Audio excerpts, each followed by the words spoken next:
السلام علیکم ورحمۃ اللہ۔ سچ کیا جھوٹ ہے کیا سچ ہے؟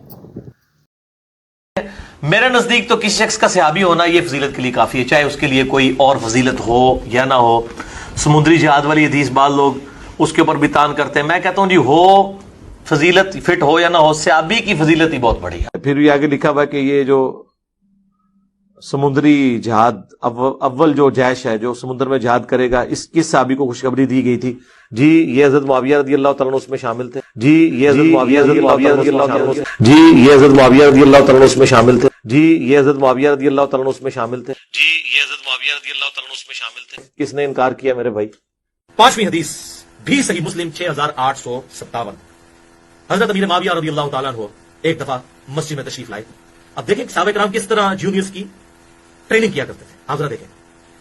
حضرت امیر معاویہ رضی اللہ تعالیٰ عنہ مسجد میں آئے اور دیکھا کہ کچھ لوگ ایک حلقے میں بیٹھے ہوئے ہیں اور آپس میں مسجد کے اندر گفت و شنید کر رہے ہیں، تو آ کے ان کے پاس کھڑے ہو گئے اور پھر فرمایا کہ تم لوگ یہاں پر کس لیے بیٹھے ہوئے ہو؟ تو انہوں نے کہا کہ اے امیر المومنین، ہم اللہ کا ذکر کرنے کے لیے بیٹھے ہیں اور ہم اس بات پر اللہ کا شکر ادا کر رہے ہیں کہ اللہ تعالیٰ نے ہمیں اسلام کی دولت عطا فرمائی ہے۔ پھر حضرت معاویہ رضی اللہ تعالیٰ نے کہا کہ اللہ کی قسم اٹھا کر کہو کہ تم اسی لیے بیٹھے ہو۔ انہوں نے کہا اللہ کی قسم امیر المومنین اسی لیے بیٹھے۔ تو پھر حضرت معاویہ رضی اللہ تعالیٰ نے کہا کہ میں نے قسم اس لیے نہیں اٹھوائی کہ میں نے تمہارے بارے میں کوئی بدگمانی کی، بلکہ میں نے ایک سنت پہ عمل کیا ہے۔ ایک دفعہ ہم لوگ بھی اسی طریقے سے بیٹھے ہوئے تھے، اللہ، اور حضور صلی اللہ علیہ وسلم ہمارے پاس تشریف لائے، ہم بھی یہی باتیں کر رہے تھے کہ اللہ کا شکر ہے جس نے ہمیں اسلام کی دولت دی، اور اس کے ذکر میں مشغول تھے۔ تو آپ صلی اللہ علیہ وسلم ہمارے پاس آ کر کھڑے ہوئے اور کہا کہ تم لوگ یہاں کس لیے بیٹھے ہو؟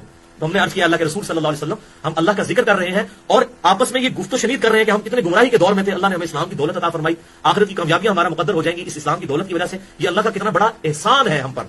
تو آپ صلی اللہ علیہ وسلم نے ہم سے کہا کہ اللہ کی قسم اٹھاؤ کہ تم اسی لیے بیٹھے ہو۔ تو ہم نے پھر قسم اٹھائی۔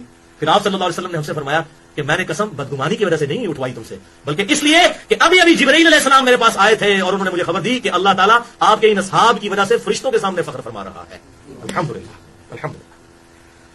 تیسرا جو مین ٹاپک تھا وہ تھا قرآن کیسے محفوظ ہوا۔ اس میں نے ڈیٹیل سے گفتگو کی تھی، لیکن میں آج اس کو مختصر بات کر رہا ہوں کہ قرآن پاک 25 سال کے اندر کتابی شکل تک پہنچا۔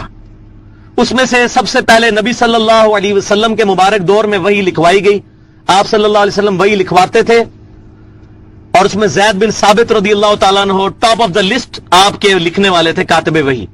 سیدنا معاویہ بھی تھے رضی اللہ تعالیٰ عنہ، اور بھی اصحاب تھے، سیدنا معاویہ بھی تھے رضی اللہ تعالیٰ عنہ، اور بھی اصحاب تھے۔ تو جی موجہ مارو، ٹھیک ہو گیا۔